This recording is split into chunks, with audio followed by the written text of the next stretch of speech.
So are we done? Yeah, we're Is done. the episode finished? Yeah, we're good. Yeah, you can Is there relax. food? Can I get some chocolate?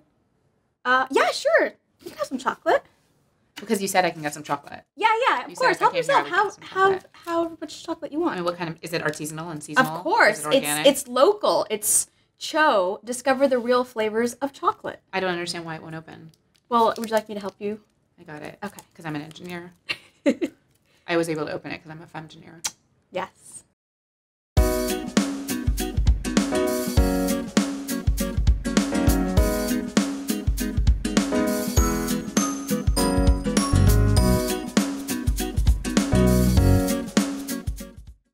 Welcome to the 14th episode of Femgineer TV, brought to you by Pivotal Tracker.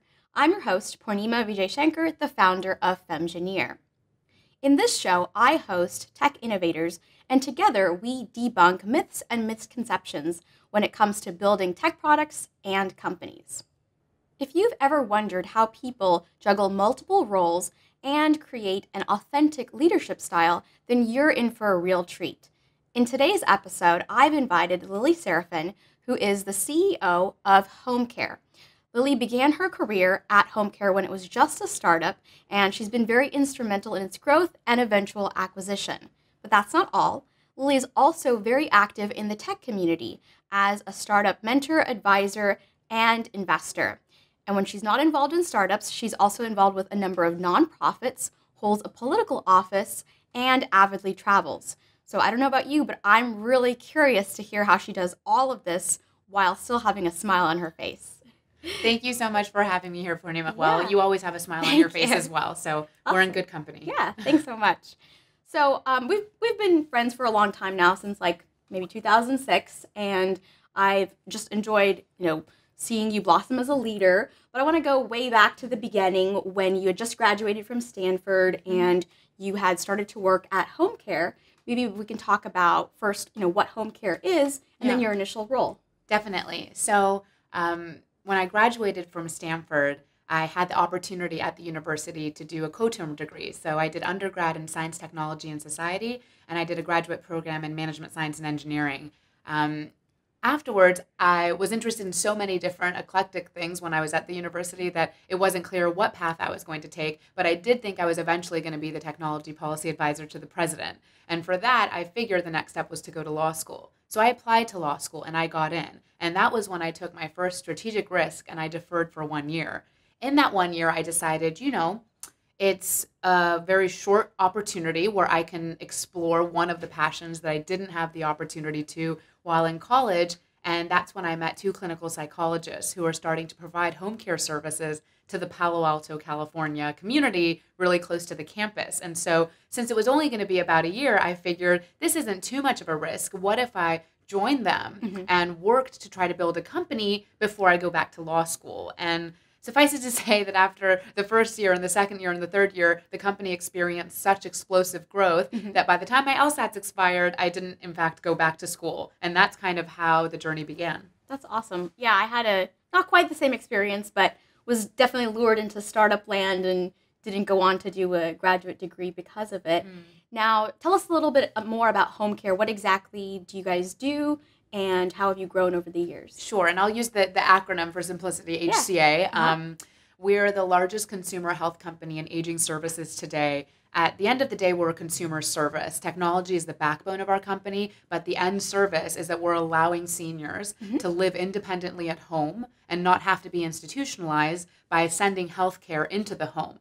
So a lot of the healthcare that we assume takes place in nursing homes or rehab facilities or hospitals, we're actually deploying it to the home. And what's interesting is today, this is called on-demand healthcare. It's a massive exploding industry with a lot of venture capital being poured into it. But at the time, we're talking 10 and a half years ago, that wasn't even terminology. And so the idea really was as out of the box as you can think, especially since our original team, none of us had traditional healthcare backgrounds. Oh, that's great. So yeah, I was going to ask you, what was your initial role at HCA? Sure. And so it was kind of like just pulling things out of a hat. I think we just assigned ourselves some titles at the time, and I was the chief operating officer. I had almost near full operational control, meaning setting the strategy for the company and setting the direction.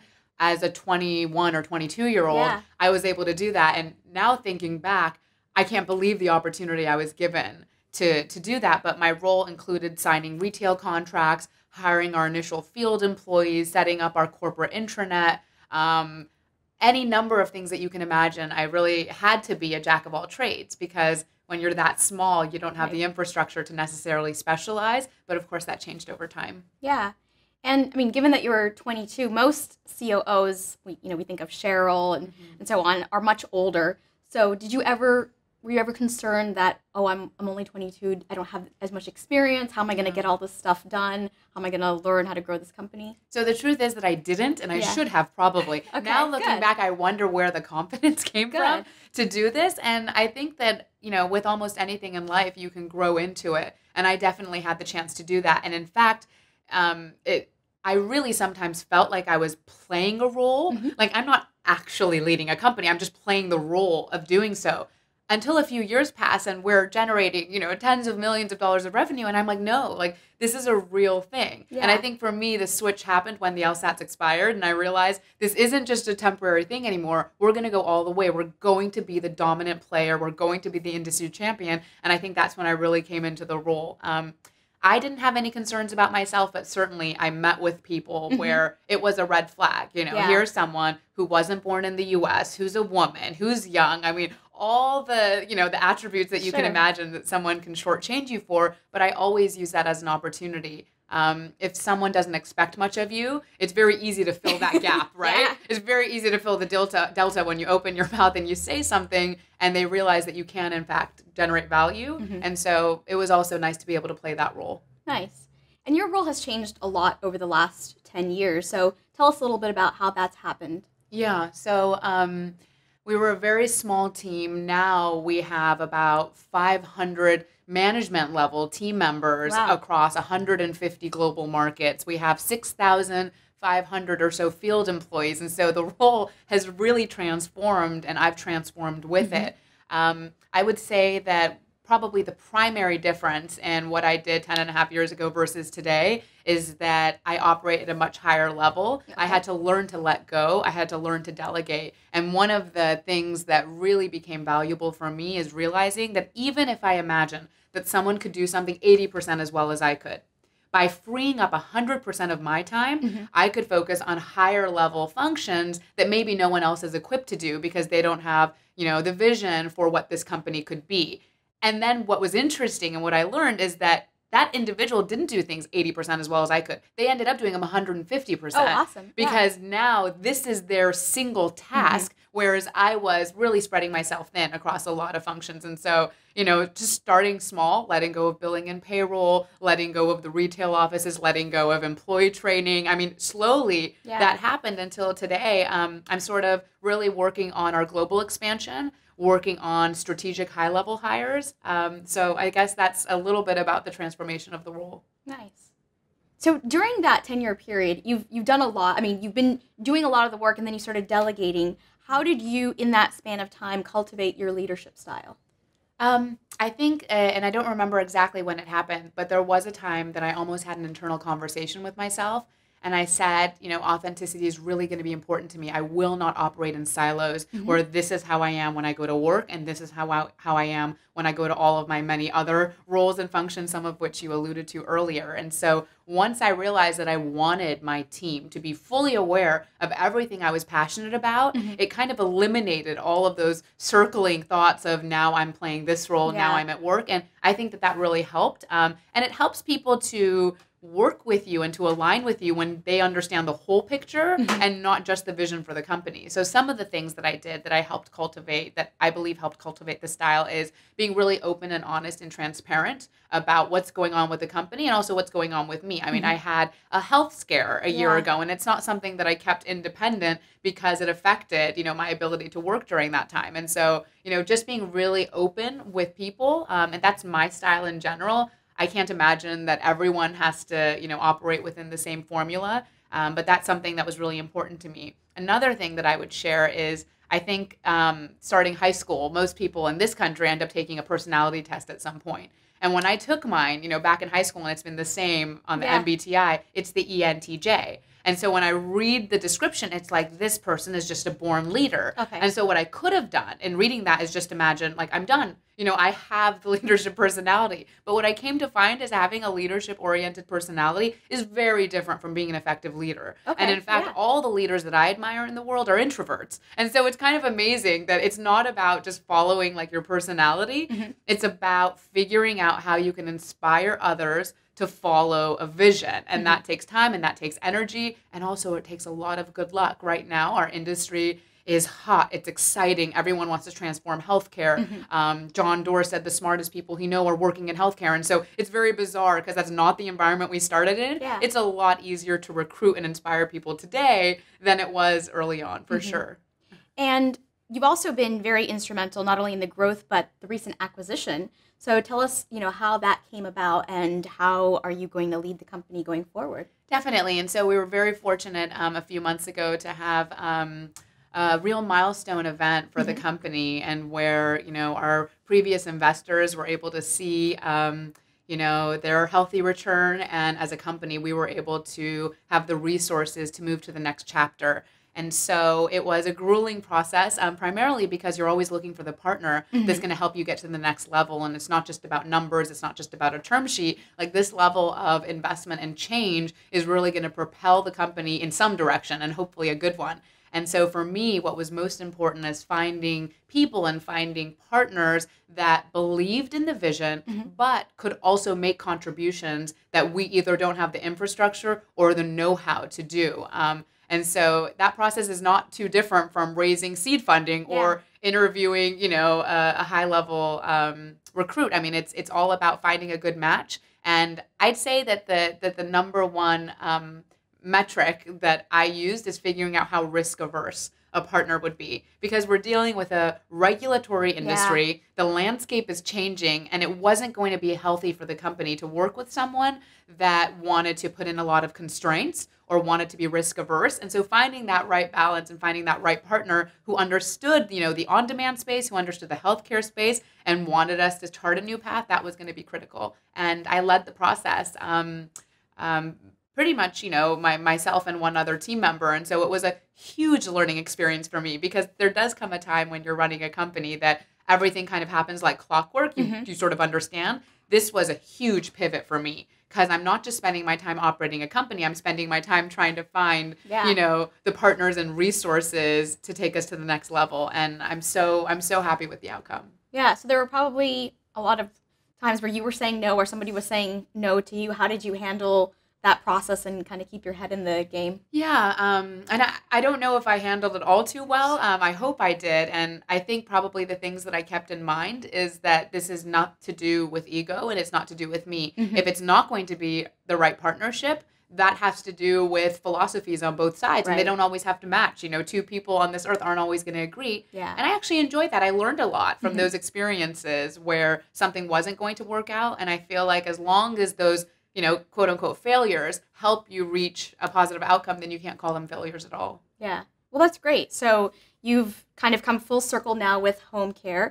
But aside from that, you're also very active in the startup community as a mentor, as an advisor, and as an investor.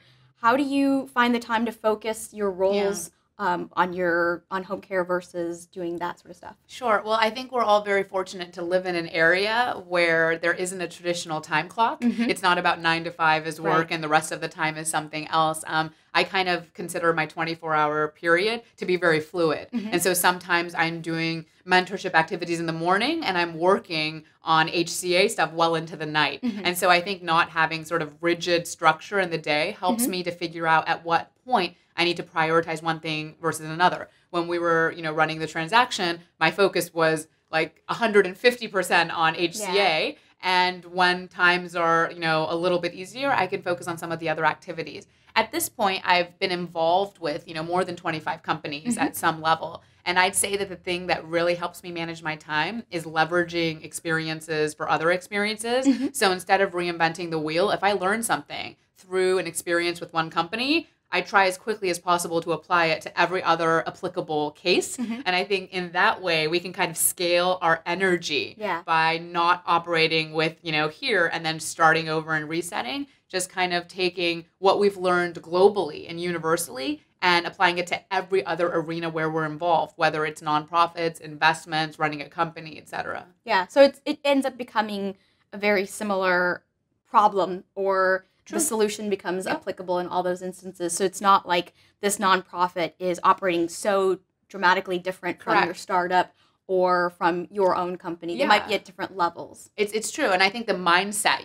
that bifurcation that we do of this is this world and this is this world, I think it's a mistake, at Yeah. least for me. At the end of the day, almost everything that I do is an organizational structure, right? And figuring out how to optimize that structure is pretty accessible and universal. And so whether it's a tiny startup or a large enterprise or even a university, there are amazing ways that one can, really leverage energies and efforts. And I think that I've been very fortunate to kind of be able to step back and see the interconnection among all the things that I do. And that's probably the reason why I always have a smile on my face. Yeah. I think if I really did have to treat all of these things independently, I probably wouldn't be able to sleep and I'd probably not be in a really good mood. Makes sense. Yeah. So aside from all the startup work that you do, you're also involved in politics. And I assume it's because you have this dream at some point to be a technical advisor. So tell me what your current role is and what do you do? Sure. So I'm not sure if I'm going to be able to, to aspire to be technology advisor to the president. I was really fortunate during the cybersecurity conference at Stanford last year. I had a chance to meet the technology policy advisor to the president, and he's way too brilliant for me to ever fill those shoes. But my interest in politics has always been ever present. And I think these days, when you have a lot of Silicon Valley folks going to DC as part of the US Digital Service and other efforts, it's kind of an even more exciting time to see the nexus between politics and business, politics and technology. So I think that politics is a way that we organize as humans to govern. And again, I find the application to running a company and running a country and running the world. And so my involvement is really just an opportunity to be civically engaged. I'm an immigrant to this country, and I feel that my U.S. citizenship was hard earned, and it's something that I want to honor through involvement at every level. And sometimes our involvement really does make a difference. I think it's easy to be apathetic about politics until you are actually involved, and you could see that a few phone calls, a few signatures, and a few meetings actually results in change across different legislation or different bills. It results in change with bringing in a leader who supports innovation versus doesn't. And so it's always been a passion of mine. Right now, I'm a commissioner in local government, and I'm also the board chair of a very large advocacy/think tank in DC. Nice. So you've got a pretty full plate, but we've figured out that because you come up with the organizational structure, it helps you at least have a sense that, you're dealing with a number of things that are very similar. But do you have any other philosophies that you practice on a daily basis that, help you lead? Definitely. So some of the conversations I have with mentees are around this topic, and some of the advice that I give. Number one, have your primary focus. If you're just graduating from school, you probably don't want to spread yourself so thin that you cannot create the platform for success. I have the opportunity to be involved in a number of different nonprofits and social enterprises because of my leadership role at HCA. So first you have to develop the platform where people see you as an effective leader who's able to produce change, and then you can do everything else. That's number one.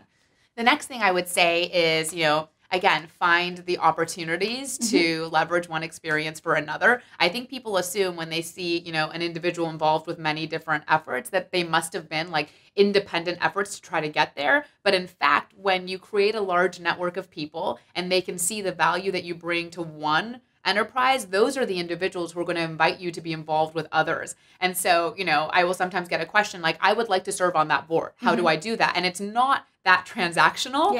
Show value, demonstrate where you can make a difference. Someone will notice that and hopefully offer you the leadership opportunity that you're looking for. I would say that none of the things that I do today I could have predicted, but as I look backward, I can see exactly where I planted those seeds so that after several years, we'd be able to see this outcome. So this kind of goes back to pretty cliche remarks on hard work. It really does happen that way, and it's not all going to just fall in your lap when you need it. So there's probably some level of mindset that you started to practice either early in your career or as you were thrust into growing an organization, right? Were there ever times where you had a mindset and then somebody challenged you and said, Lily, you've really got to change that. You've really got to delegate, or you've got to let go, or whatnot?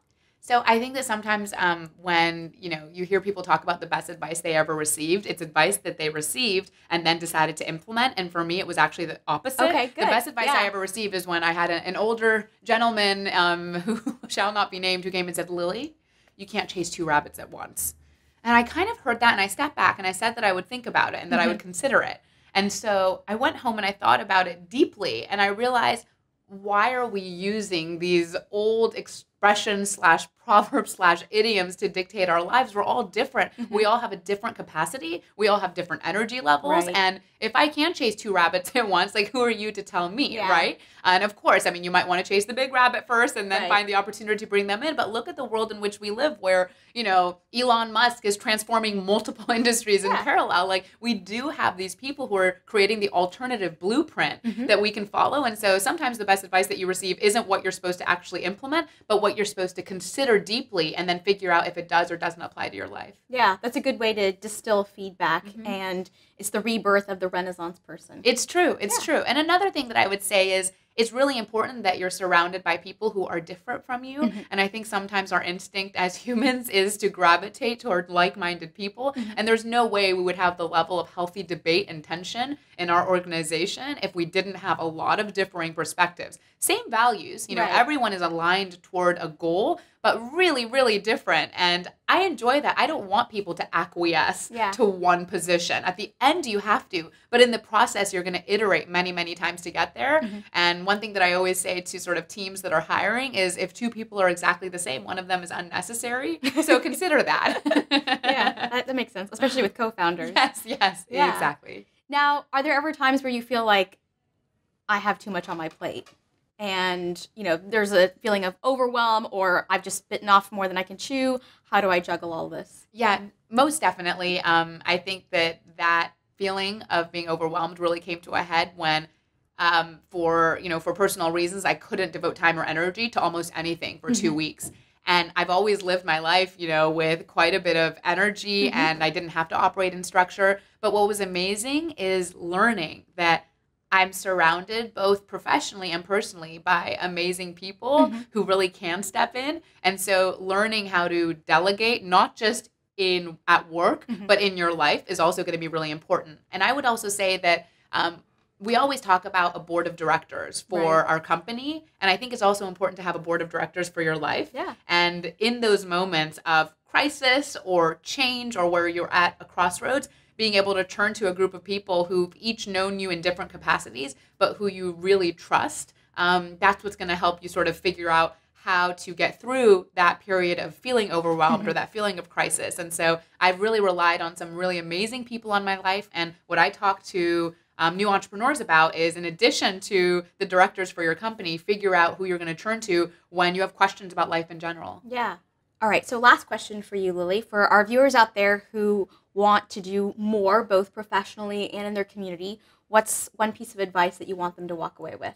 So beyond all the things that we've discussed so far, I would say that the headline motto is people over product. Yeah. Because people, those are your mentors, your advisors, your colleagues, your hires. They make or break everything. And so not focusing so much on the end game, the technical product, but the people in your life, creating that network is going to be the most significant thing. And for people who are shy or maybe introverted and don't know how to create a network, they'd be amazingly surprised at how kind and generous people are with their time. And so if you reach out and just ask for 15 minutes of someone's time and give them a value proposition for them to consider, you'd be amazed. And by creating that network, you have people to rely on. They're going to give you opportunities to serve and be of value. And I think the whole thing just becomes a domino effect from there. Yeah, that sounds great. And I'm sure our viewers are going to find that valuable. So anything else you would like us to know? Well, I would also say the HCA is always hiring. We're growing rapidly and across right now product, marketing, biz ops, analytics, technology, almost every single team is looking for members. And so that's one more thing that I would mention to anyone out there who wants to join a super fun, fast-growing consumer health company. Awesome. Well, we'll put the link in the show notes for people to access. Perfect. Yeah, well, thank you so much for joining us Thank today. you so much. Yeah, My pleasure. Been fun. It's been so much fun. Yeah. And thank you to all you viewers out there for joining us today, and special thanks to our sponsor, Pivotal Tracker, for their help and support in producing this episode of Femgineer TV. If you've enjoyed this episode, then please share it with your teammates, your friends, and your boss. And join us next time where I'll be hosting Kim Malone-Scott, who is formerly the director of Google and is currently writing a book called Radical Candor. Subscribe to FemEngineer's YouTube channel to get the next episode.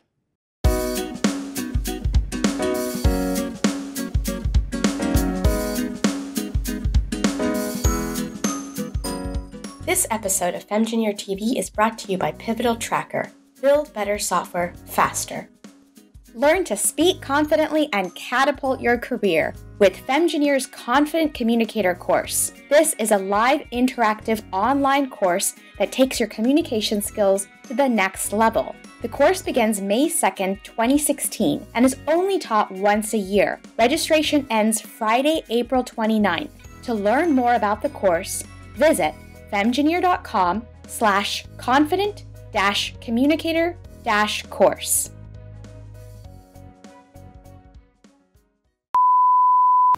For those of you who might be wondering how to juggle multiple roles and to have a... In this show, I host tech innovators, and we talk about how... The next one I would say is to, I should probably have a number 2 before I say the next thing. Yeah,